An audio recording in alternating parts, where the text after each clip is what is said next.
শিশু, তরুণ, বৃদ্ধ থেকে শুরু করে সকল বয়সের মানুষের প্রিয় খাবার মাশরুম।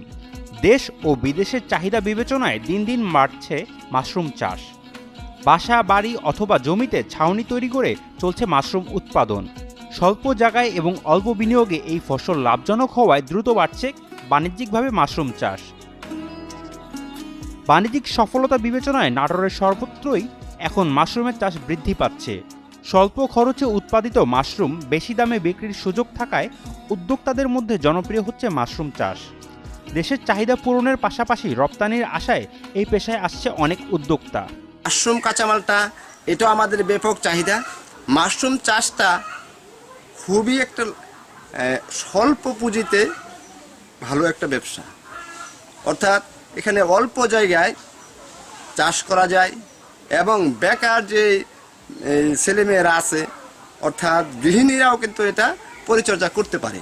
নাটোরে উৎপাদিত মাশরুমের খ্যাতি ছড়িয়ে পড়েছে সারা দেশে। মাশরুমের চাষ পদ্ধতি জানার জন্য দেশের বিভিন্ন প্রান্ত থেকে এই জেলার খামারগুলোতে আসছেন উদ্যোক্তা ও দর্শনার্থীরা।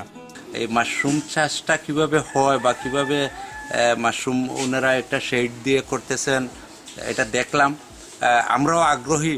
মাশরুম চাষ সম্বন্ধে আমরা অনেক শুনেছি, কিন্তু সরাসরি মাশরুম চাষটা দেখার সৌভাগ্য আমাদের হয়নি।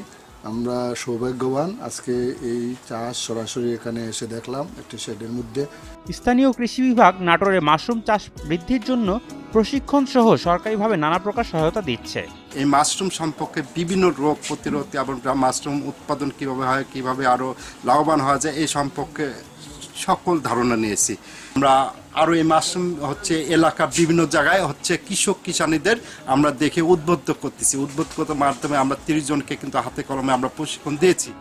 সরকারি সংশ্লিষ্ট দপ্তরগুলো হতে প্রয়োজনীয় পৃষ্ঠপোষকতা পেলে একদিকে যেমন বৃদ্ধি পাবে অধিক পুষ্টিগুণ সম্পন্ন এই মাশরুম চাষ, অপরদিকে বিদেশি রপ্তানির মাধ্যমে আয় হতে পারে বৈদেশিক মুদ্রা। নাটোর থেকে রেজাউল করিম রেজার পাঠানো তথ্যচিত্রে ডেস্ক রিপোর্ট, শাহেদ আলম ফাহিম, কালের কণ্ঠ।